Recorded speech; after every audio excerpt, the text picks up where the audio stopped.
Hi, this is Navir with a quick programming update. This edition of Long Blue Leadership is presented in audio format only due to a technical issue during recording. I've no doubt that you'll still enjoy this in-depth and personal conversation with my guest, Christian Evans, class of 2008. And now, join us in conversation. Welcome to Long Blue Leadership, the podcast where we share insights on leadership through the lives and experiences of Air Force Academy graduates. I'm Navir Walkowitz, class of 99. For Christian Evans, USAFA class of 2008, the journey was arduous. And even now, though he's dedicated himself to a life of lifting others up, he still thinks of himself as a work in progress, becoming the model for grace, giving back, and leadership that he is today. Christian, thanks for being here today. Thank you so much for having me. Truly honored and flattered to be here. What were you like growing up? I guess maybe is the first question. I've always been a jovial person. I've always had a sense of humor. Mm-hmm. And I've always kind of been a strategic thinker, if that makes sense. So while I was somewhat would be the life of the party to a certain extent, or someone on the team that would galvanize the teammates, but it was mostly through humor or engaging outside of anything serious, because everything's so serious, right? Right. So growing up and even at the academy, I always kind of used humor as a way to put myself out there, so to speak, right? To kind of get people's moods calmed down. And I just always was more focused on what I was doing and never focused on, hey, I should be leading in this space, outside of just knowing, hey, if you do well in school, get good grades, all right, that's leadership by doing. I'm in NHS. I'm in the Fellowship of Christian Athletes. I'm doing all these service things. And even though I'm not the president or vice president, I'm still active, serving a greater purpose. So yeah, growing up, I was a good kid, liked to have fun, maybe a little crass at times. Your sophomore year, your 3-degree year, you kind of had this decision point.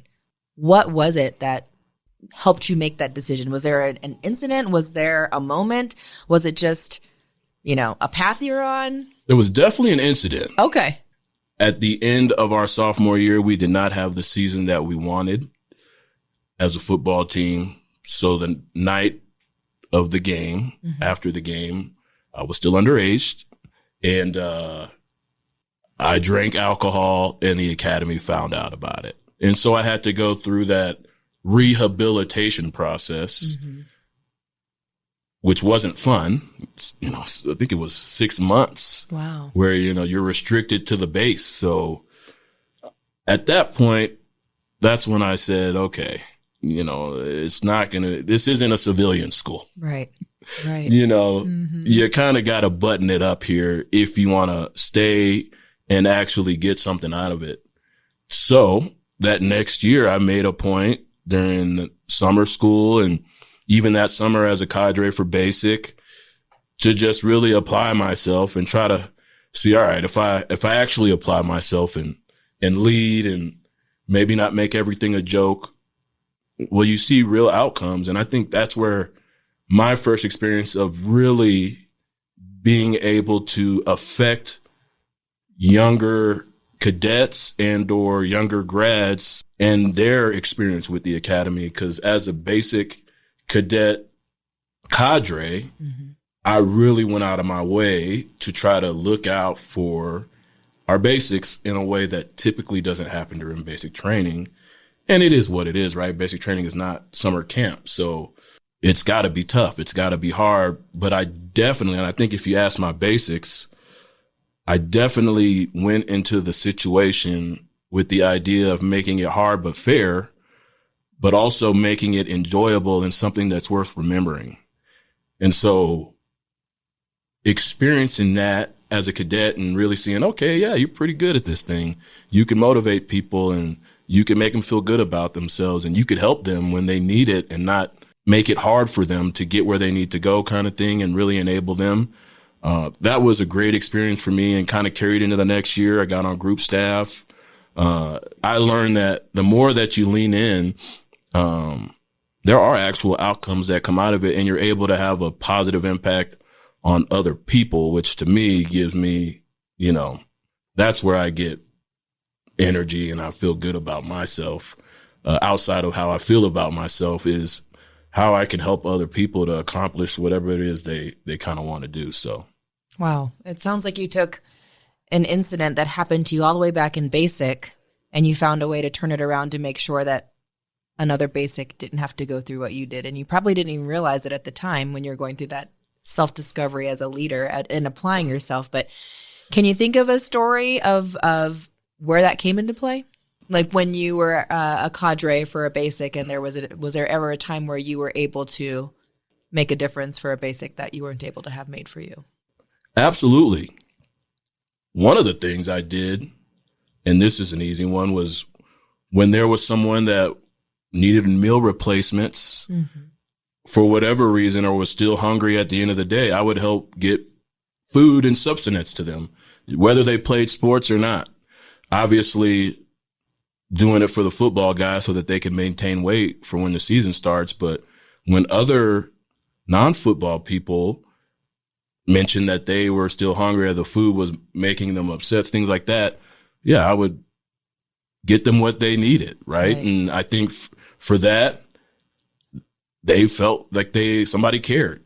I will say as a cadre, I think the best thing I could have done was just make it a memorable experience through the experiences. Right. Like I said, I'm into humor. I like to have fun. And to me, basic training as a cadre was like being a stand-up comedian with a built-in audience, So I would do bits with the kids, and not kids, but they were kids. Right. I would do bits, I would have fun. But within that, it would always be kind of a bigger picture. Yeah. Well, I think that's fantastic, sharing a bit of your personality. And I think that's also part of leadership because, when we think about how people lead, it's usually from what they learn from others. Sure. So being able to see that you can be human and you can use humor and you can still affect a mission. And especially maybe people bring in their best self because they didn't feel that they had to be so fearful, right? I don't know. Maybe you touched them in that way. I hope so. Yeah. Because there was still a lot of fear I imagine left in the basic squadron. So yes. Well, it led me to something we talked about because you said you had indifference even your senior years, but there was a theme through that as well. You talked about being able to help others. So maybe talk through what you've learned about yourself as a leader in the space of helping others. Has there been a moment in your career now, whether through in the military or when you transitioned out, where you saw that coming into play more? It's something that I feel is evergreen for me. Is I'm always kind of thinking about how can I have an impact on the community around me. Most recently, since transitioning from active duty into the private sector, I learned a lot. I didn't know much about the industry I was going into, that being finance. I was blessed with an opportunity to do an internship with Goldman Sachs during my transition period while I was still active duty. This is before they had the program they have now, like Skill Bridge like program. I went into a very complex situation with a very little information. And going through that process, I was able to reach out to a lot of people to help fill the gap. Number one, most of the people that I found myself talking to and that had built networks within Goldman and other financial institutions were Navy and overwhelmingly Army grads. So at that point, and I like that it says long blue leadership, because the long blue line is what we were all sold on coming here, whether you played sports or not. Right.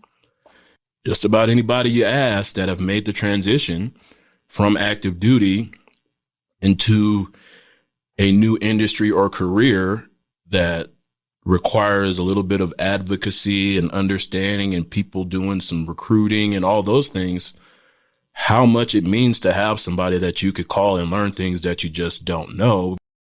my transition, learning the industry, learning the different steps that you need to take to get to different parts of the industry, I started just documenting resources, built out my network. So the people that had helped me and kind of poured into me and mentored me, tried to stay in touch.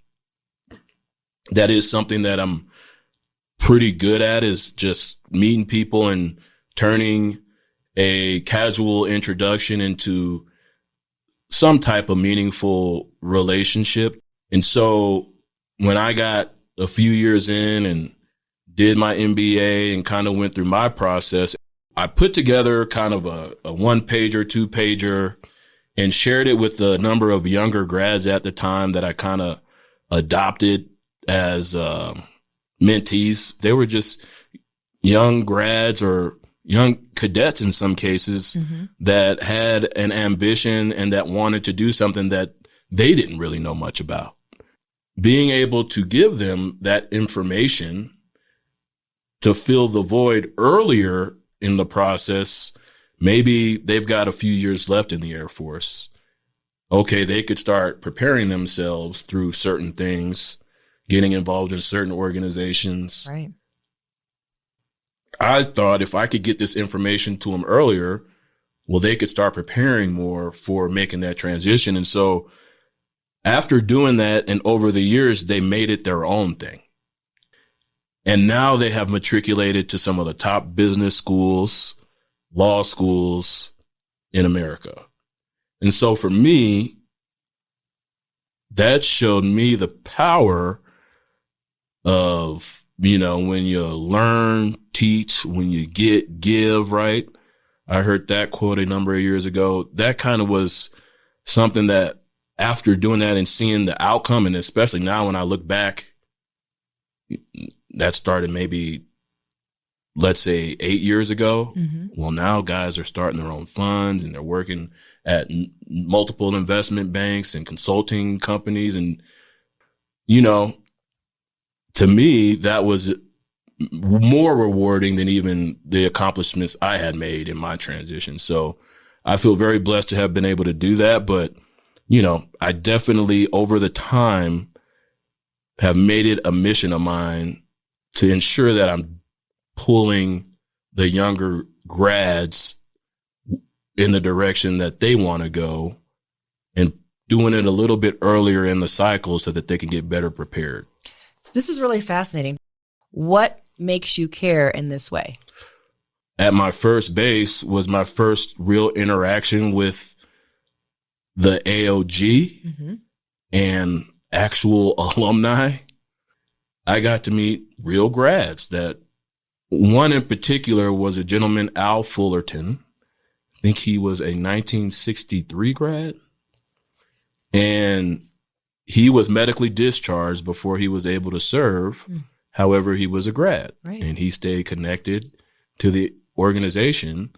And my buddy, Evan Dudosky, who, he would get us to those AOG meetings. And when I had those experiences, and when I had the experience with Al, and he would give his time to me, Evan, Brian, Campbell, Adam Hood, like go have lunch with us.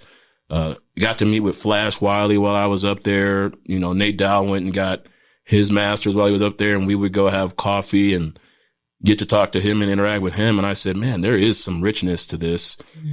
But those were just really individual connection points. It wasn't like a critical mass of, but it did pique my interest in saying, oh, there is a richness in, a younger grad getting to know a more seasoned grad, or the intergenerational interactions that a lot of times we don't get for whatever reason.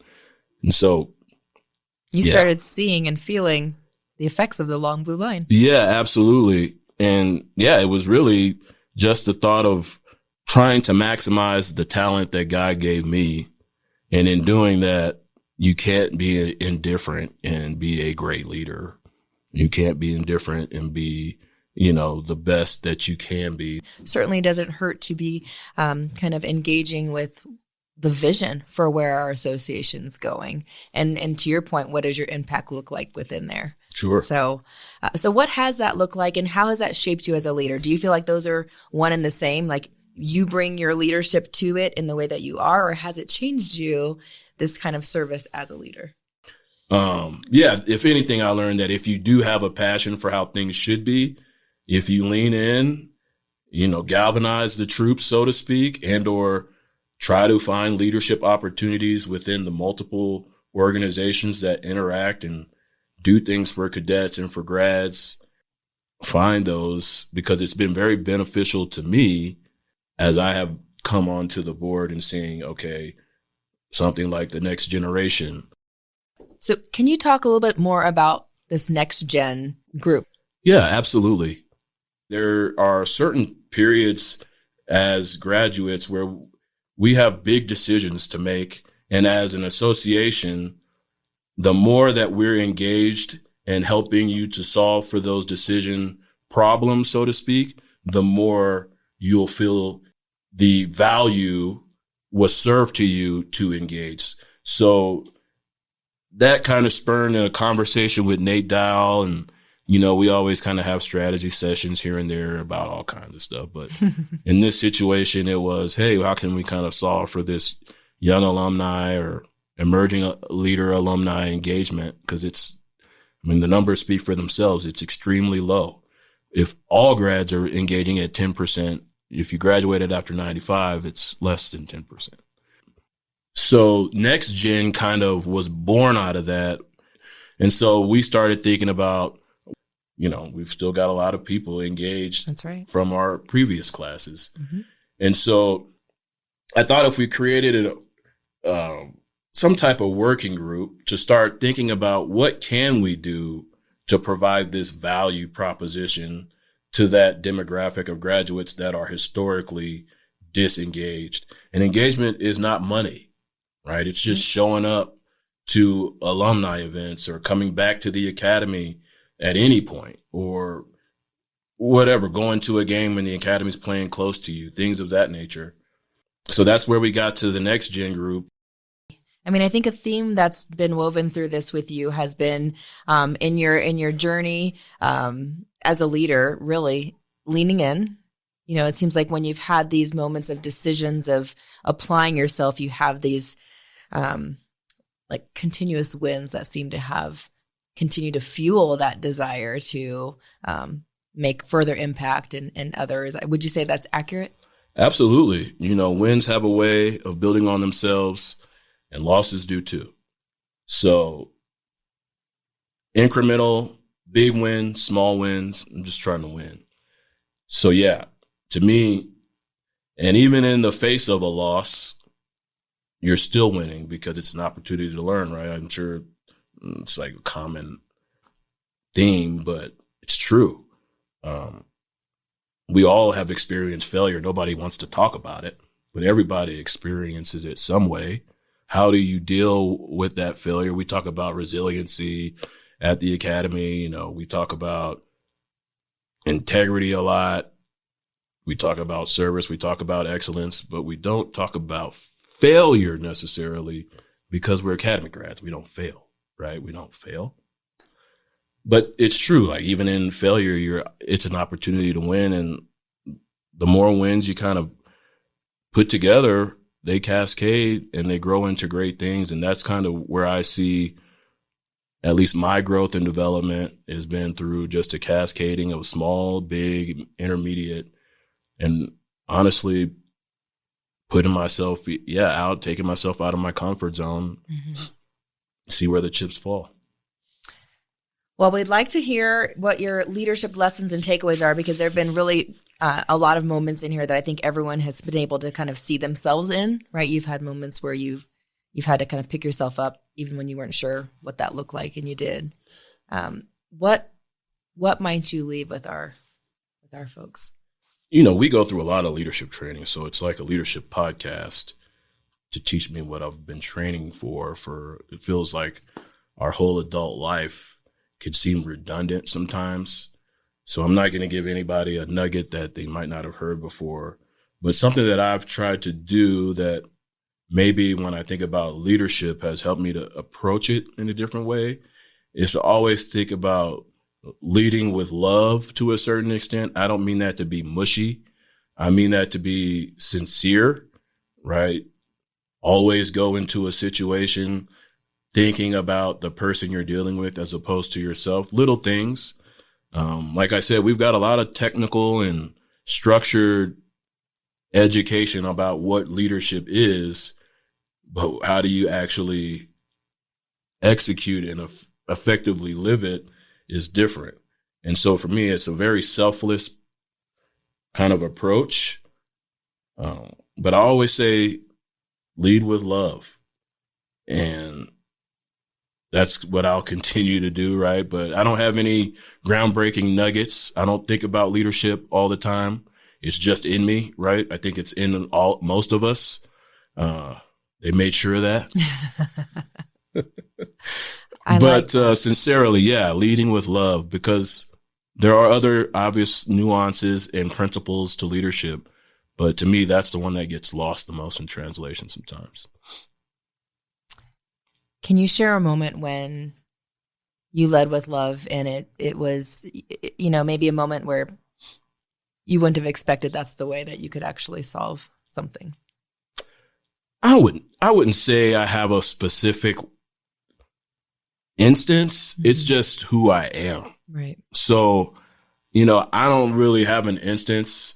I think every time that I get the opportunity to be in a leadership situation, right, that's at work.